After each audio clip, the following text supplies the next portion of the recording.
अस्सलामुअलैकुम, वेलकम है आप सभी का इस नई वीडियो में। तो आज का ये वीडियो जेके बोस क्लास 10th के जितने भी बच्चे हैं उनके लिए बहुत ही ज़्यादा इंपॉर्टेंट रहने वाला है। आज इस वीडियो में मैं आपके साथ साइंस का गेस्ट पेपर लेकर आया हूं। आप सभी को पता है कि 3 नवंबर से आपके एग्जाम्स यहाँ पे स्टार्ट हो रहे हैं। तो 10th वाले बच्चे बहुत ज़्यादा डिमांड कर रहे थे कि हमें subject wise guest papers upload करिए, हमें इंपॉर्टेंट क्वेश्चन बता दीजिए।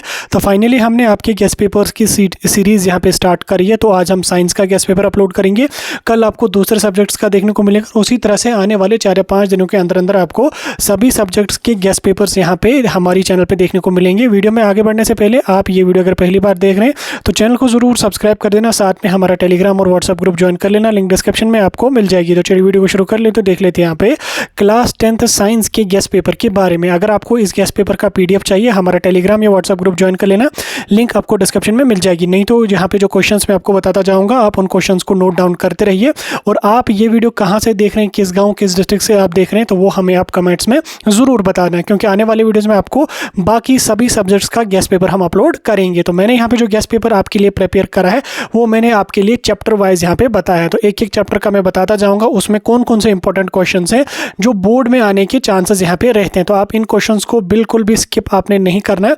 पढ़ा अगर आपने पूरा है तो अच्छी बात है, अगर नहीं पढ़ा तो अच्छी तरह से पढ़िए, लेकिन इन क्वेश्चन को ज़्यादा ध्यान में रख लेना। ये क्वेश्चन मोस्ट एक्सपेक्टेड है। पिछले ईयर्स के पेपर्स को अगर आप देख लोगे आपको बहुत सारे क्वेश्चन वहाँ पे देखने को मिलेंगे, और साथ में ये क्वेश्चंस आपके लेटेस्ट सिलेबस के अकॉर्डिंग मैंने बनाए। अब साइंस में आपके 3 सब्जेक्ट्स हैं, फिजिक्स, केमिस्ट्री और बायो। तो इसी में हम पहले यहाँ पे फिजिक्स का गेस्ट पेपर आपको समझाने की कोशिश करेंगे। फिजिक्स की अगर मैं बात करूँ तो फिजिक्स का जो यूनिट 1 आपका है वो है लाइट, रिफ्लेक्शन एंड रिफ्रैक्शन। अब इसमें से यूनिट तो ये बहुत बड़ा है। अब इसमें से किन क्वेश्चंस पे आपको ज़्यादा ध्यान रखना है, कौन कौन से क्वेश्चंस यहाँ पे आने के ज़्यादा चांसेस हैं आपके board exam point of view से। तो उसमें पहला क्वेश्चन यहाँ पे आपका रहेगा state and explain the laws of reflection. Laws of reflection J K Bose का कोई भी पेपर उठा के देख लो, वहाँ पे आपको लॉज ऑफ रिफ्लेक्शन पे long answer type question 5 marks का 4 मार्क्स वाला क्वेश्चन डेफिनेटली देखने को मिलेगा। चाहे वो CBSE का पेपर हो, बोर्ड का पेपर हो, कोई किसी भी स्टेट के बोर्ड का पेपर हो, लॉज ऑफ रिफ्लेक्शन आपको 10th में देखने को मिलेगा ही मिलेगा। उसके बाद यहाँ पे ड्रा रे diagram for real and virtual image using concave mirror, और उसके बाद यहाँ पे कन्वेक्स मिरर। तो यहाँ पे भी आपका एक क्वेश्चन इसमें भी आपका बनता है कि आपको रे डायग्राम यहाँ पे बनानी है, किसमें, रियल और वर्चुअल इमेज आपको दिखानी है। साथ में कनकेव मिरर का भी आप देख लेना और कन्वेक्स मिरर का भी आप यहाँ पे देख लेना। उसके बाद आपको यहाँ पे explain state define focal length and principal focus. ठीक, तो ये जो आपका है ये तो आपको शॉर्ट आंसर टाइप क्वेश्चन में पूछा जाएगा, 2 मार्क्स का या 3 मार्क्स का। तो ये भी रिपीटेड क्वेश्चन है। फोकल लेंथ पे डेफिनेटली आपको ऑब्जेक्टिव टाइप क्वेश्चन 1 या 2 आपको डेफिनेटली देखने को मिलेंगे ही मिलेंगे।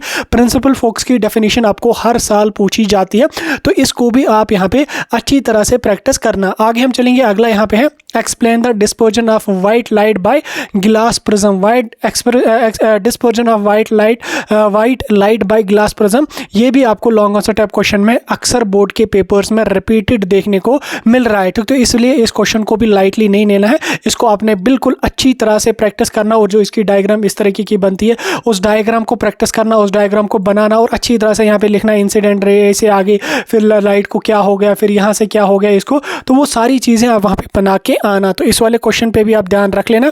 अब यहाँ से आपको जो है वो ऑब्जेक्टिव टाइप क्वेश्चन भी बनता है। ऑब्जेक्टिव टाइप क्वेश्चन जो आप न्यूमेरिकल टाइप क्वेश्चन भी बनता है। तो न्यूमेरिकल टाइप क्वेश्चन जब आपका बनेगा तो वो आपका यहाँ पे फोकल लेंथ वाले पोर्शन से बनता है। आपको फोकल लेंथ कैलकुलेट करनी पड़ेगी, प्रिंसिपल फोकस आपको कैलकुलेट करना होता है। तो इसलिए आप फोकल लेंथ को अच्छी तरह से पढ़ना, इसका फार्मूला आप जो है वो अपने दिमाग में बिठाना। यहाँ से आपको 2 मार्क्स का या 1 मार्क्स का क्वेश्चन डेफिनेटली बनेगा। आगे हम चलेंगे, अगला यूनिट जो आपका है वो आपका यहाँ पे है इलेक्ट्रिसिटी का। तो इलेक्ट्रिसिटी वाला जो यूनिट है ये उतना बड़ा यूनिट नहीं है, इसमें आप इन 3 क्वेश्चंस को अच्छी तरह से प्रैक्टिस करना।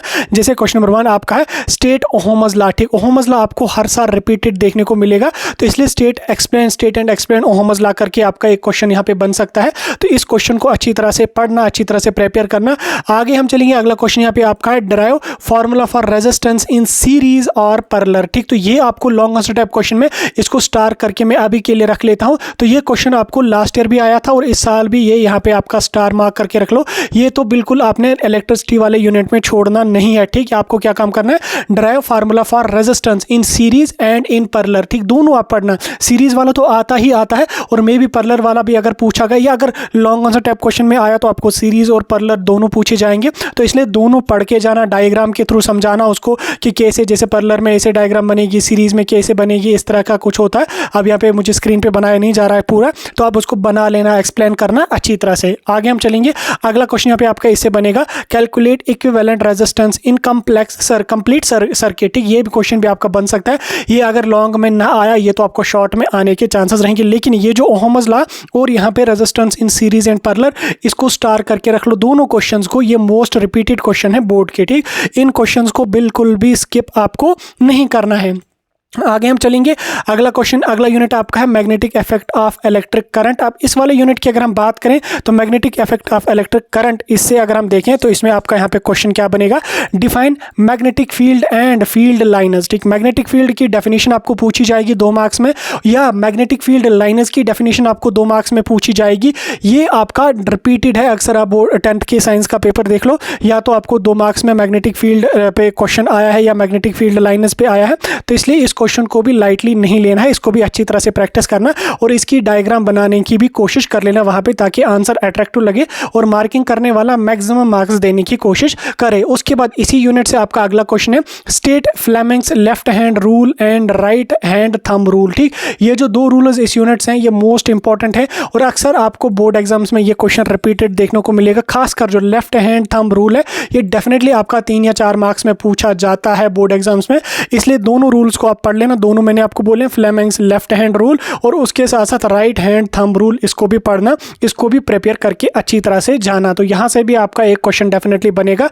अगला क्वेश्चन यहां पे आपका है, explain the magnetic field produced by a current carrying conductor, ठीक। करंट कैरिंग कंडक्टर की से जो है जो मैग्नेटिक फील्ड लाइनर्स बनेंगी, ये आपको लॉन्ग टाइप क्वेश्चन में पूछा जाएगा। तो इसको बिल्कुल अच्छी तरह से पढ़ना, अच्छी तरह से इसकी डायग्राम जो है उसको प्रैक्टिस करना बनाने की। फिजिक्स में जो जो डायग्राम्स आपको हैं उनको बनाने की कोशिश करना, आपके मार्क्स अच्छे यहाँ पे मिलेंगे, ठीक। ये कुछ क्वेश्चंस आपके फिजिक्स के थे। अब हम केमिस्ट्री वाले सेक्शन की ओर चलेंगे।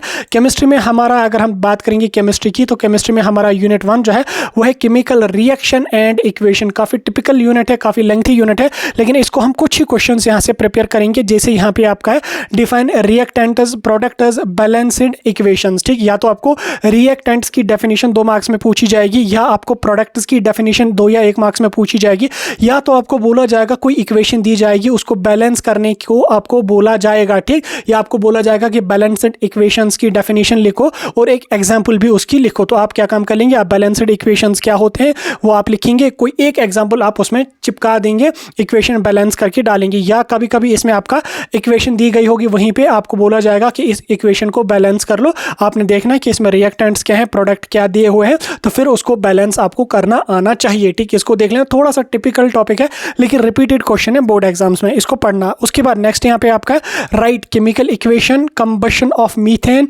सोडियम विद वाटर, ठीक। तो केमिकल इक्वेशन आपको पूछी जाएगी, उसमें फिर आपको आगे बोला जाएगा कि आप यहाँ पे केमिकल रिएक्शंस की टाइप्स बोलिए या कंबशन ऑफ मीथेन बोलो, सोडियम विद वाटर, यहाँ पे आपको इस तरीके की आ जाएगी इसमें, ठीक। उसके बाद नेक्स्ट क्वेश्चन यहाँ पे आपका types of chemical reaction with examples, ठीक। केमिकल रिएक्शन की टाइप्स क्या क्या है और उनकी एग्जाम्पल क्या है, ठीक। तो आप क्या लिखेंगे, ये क्वेश्चन अगर आपका आया तो ये आपका लॉन्ग आंसर टाइप क्वेश्चन में पूछा जाएगा। तो इसमें क्या आपको लिखनी है, पहले आपको लिखना है कि केमिकल रिएक्शन क्या है, ठीक। केमिकल रिएक्शन की डेफिनेशन आपको यहाँ पे लिखनी है कि केमिकल रिएक्शन क्या है। उसके बाद उसकी टाइप्स कौन कौन सी हैं, वो सभी टाइप्स आपको लिखनी है, जितनी भी टाइप्स की केमिकल रिएक्शंस हैं, और उनकी एक एक एग्जांपल भी आप लिखना, कंबशन रिएक्शन, ऑक्सीडेशन रिएक्शन, जो जो रिएक्शंस हैं वो आप वहाँ पे लिख लेंगे। और अगर इन केस ये वाला क्वेश्चन आपको लॉन्ग आंसर टाइप क्वेश्चन में ना पूछा गया, ठीक, जैसे ये आपका अगर लॉन्ग आंसर टाइप क्वेश्चन में ना पूछा गया, तो वो फिर आपको जो है वो शॉर्ट आंसर टाइप में पूछा जाएगा। कैसे, आपको कोई एक केमिकल रिएक्शन दी जाएगी, बोलेगी कि इसकी डेफिनेशन आप लिखो, कंबशन रिएक्शन बोलो, what is define combustion reaction, define oxidation reaction, इस तरह से भी आपका बन सकता है। तो आप सभी इक्वेशंस को पढ़ना, सभी रिएक्शंस को पढ़ना, ताकि कोई भी क्वेश्चन अगर आए तो आपने पढ़ा होगा, आप उसको इजी अप्रोच से टैकल कर पाओगे। बाकी मैं एक चीज़ आपको और बता रहा हूँ, अगर आपको इन पीडीएफ्स बाकी चीज़ों के चाहिए तो आप हमारी वेबसाइट www.sajadspeaks.com गूगल पे सर्च करिए, वहाँ पे आपको प्रीवियस ईयर के पेपर्स वगैरह मिलेंगे और मॉडल पेपर्स वगैरह भी मिलेंगे और इनका पीडीएफ भी आपको वहाँ पे मिलेगा। अगला यूनिट है आपका acid basis and salt. Acid base and salt की अगर हम बात करें तो इसमें रिपीटेड क्वेश्चन ये वाला है,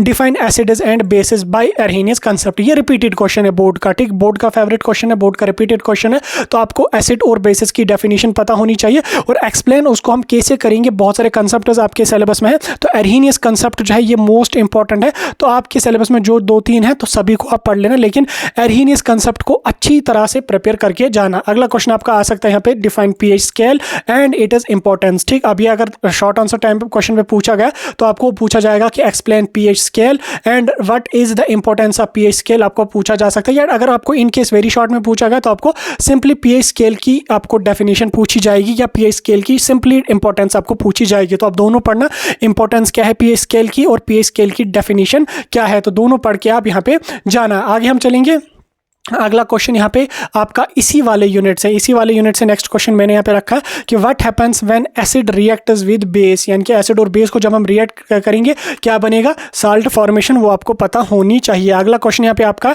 मेटल्स एंड नॉन मेटल्स वाले यूनिट की अगर हम बात करेंगे तो इसमें क्वेश्चन इंपॉर्टेंट है, properties of metals and properties of non metals आप पढ़ के जाना। मेटल्स और नॉन मेटल्स दोनों की प्रॉपर्टीज आपको पढ़ के जाना है। तो इनमें किसी की अगर लॉन्ग में पूछा गया तो दोनों का पूछा जा सकता है, और अगर शॉर्ट में पूछा गया तो आपको मेटल्स की डेफिनेशन पूछी जा सकती है, नॉन मेटल्स की डेफिनेशन पूछी जा सकती है, या उनकी प्रॉपर्टीज आपको पूछे जा सकते हैं। उसके बाद अगला क्वेश्चन यहाँ पे आपको इसी से बनेगा, why are metals good conductor of electricity. ठीक, ये कंसेप्चुअल क्वेश्चन है, आपको एक्सप्लेन करना है। ये आपको लॉन्ग में पूछा जा सकता है या आपको 3 या 4 मार्क्स में पूछा जा सकता है, तो आप इसको जो है वो अच्छी तरह से प्रिपेयर करके जाना। ठीक, तो आपको पूछा जाएगा कि मेटल्स क्यों है गुड कंडक्टर ऑफ इलेक्ट्रिसिटी के, तो वो आपको लिखना है वहां पे अच्छी तरह से। कार्बन एंड इट्स कंपाउंडर्स की अगर मैं बात करूं तो ये यूनिट काफी लेंथी है, काफी टिपिकल है, काफी टफ यूनिट है, लेकिन इसमें आप कुछ ही क्वेश्चंस को प्रिपेयर करना है। बहुत अच्छे क्वेश्चंस है, जैसे यहाँ पे आपको हाइड्रोकार्बन्स की डेफिनेशन पूछी जाएगी, व्हाट आर हाइड्रोकार्बन्स।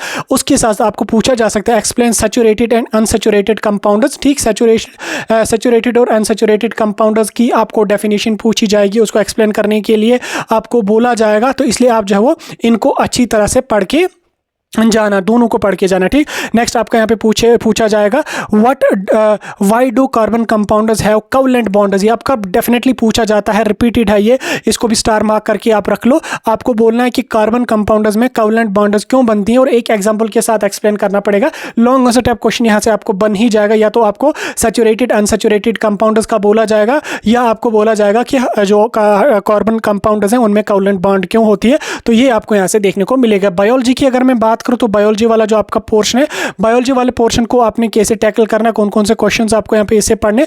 जैसे अगर मैं पहले यूनिट की मैं बात करूँ तो पहला यूनिट आपका लाइफ प्रोसेस है, तो लाइफ प्रोसेस में आपको कौन कौन से क्वेश्चन पूछे जाएंगे, जैसे यहाँ पे describe photosynthesis, right the equation of photosynthesis. ठीक, आप यहाँ पे लिख लेना। अगर आपको डेफिनेशन नहीं पता है फोटोसिंथेसिस की, फोटोसिंथेसिस का प्रोसेस आपको पता होना चाहिए, रेस्पिरेशन का प्रोसेस आपको पता होना चाहिए, explain the respirations in human being. ठीक, रेस्पिरेशन कैसे ह्यूमन बीइंग्स में होती है, उसका पूरा मैकेनिज्म, कौन कौन से पार्ट्स उसमें इन्वॉल्व होते हैं, वो आप पढ़ के जाना। ट्रांसपिरेशन भी इंपॉर्टेंट है, इसको भी आप पढ़ के जाना, और डाइजेशन को भी आप एक्स्ट्रा मार्क करके रख लो, डाइजेशन भी आप यहाँ पे लाइफ प्रोसेस से आप पढ़ के जाना। कंट्रोल एंड कोऑर्डिनेशन की अगर मैं बात करूँ तो कंट्रोल एंड कोऑर्डिनेशन वाले यूनिट से आप क्या क्या चीजें पढ़ोगे, इसमें आपको नर्वस सिस्टम पढ़ के जाना, और उसके साथ साथ नर्वस सिस्टम के कौन कौन से कंपोनेंट्स हैं वो आप पढ़ के जाना, उनके बारे में एक एक चीज आपको पता होनी चाहिए। उसके बाद रिफ्लेक्स एक्शन पे आपको क्वेश्चन बन सकता है, और डेफिनेशन रिफ्लेक्स एक्शन की आपको पता होनी चाहिए, और एक एग्जांपल भी आप रिफ्लेक्स एक्शन की वहां पे लिख के आ जाना। नर्वस सिस्टम मोस्ट इंपॉर्टेंट है कंट्रोल एंड कोऑर्डिनेशन वाले यूनिट में, पढ़ के जाना इसको अच्छी तरह से। रिप्रोडक्शन की अगर मैं बात करूँ, इस वाले यूनिट की अगर मैं बात करूँ तो यहाँ से आपको सेक्सुअल एंड एसेक्सुअल रिप्रोडक्शन आपको पूछा जाएगा, उनके डिफरेंसेस और उनकी एग्जांपल। ठीक, सेक्सुअल किस में होती है, एसेक्सुअल रिप्रोडक्शन किस में होती है, वो आपको पता होनी चाहिए, इनके बीच में डिफरेंसेस क्या है वो पता होना चाहिए, और उसके साथ साथ फर्टिलाइजेशन का जो प्रोसेस है वो ह्यूमन्स में कैसे होता है, तो वो पूरा मैकेनिज्म आप पढ़ लेना। यहाँ से भी क्वेश्चन आपको बनने के चांसेस रहेंगे। ठीक, हेरिडिटी की अगर मैं बात करूँ, हेरिडिटी एंड एवोल्यूशन की अगर मैं बात करूँ तो यहाँ से आपका मेंडलस लॉ ऑफ इनहेरिटेंस रिपीटेड है, पूछा जाता है। एवोल्यूशन विद एग्जांपल आपको बोला जाएगा कि एवोल्यूशन की डेफिनेशन लिखो और एक एग्जांपल के साथ उसको एक्सप्लेन करके लिख लो। लेकिन मेंडलस एक्सपेरिमेंट आपका या Mendel's law of inheritance most important है, इसको स्टार मार्क यहाँ पे करके रख लो। आवर इन्वायरमेंट की अगर मैं बात करूँ तो इसमें आपको यहाँ पे बोला जाएगा कि आप डिकम्पोजर्स क्या है और उनका रोल क्या है इकोसिस्टम में।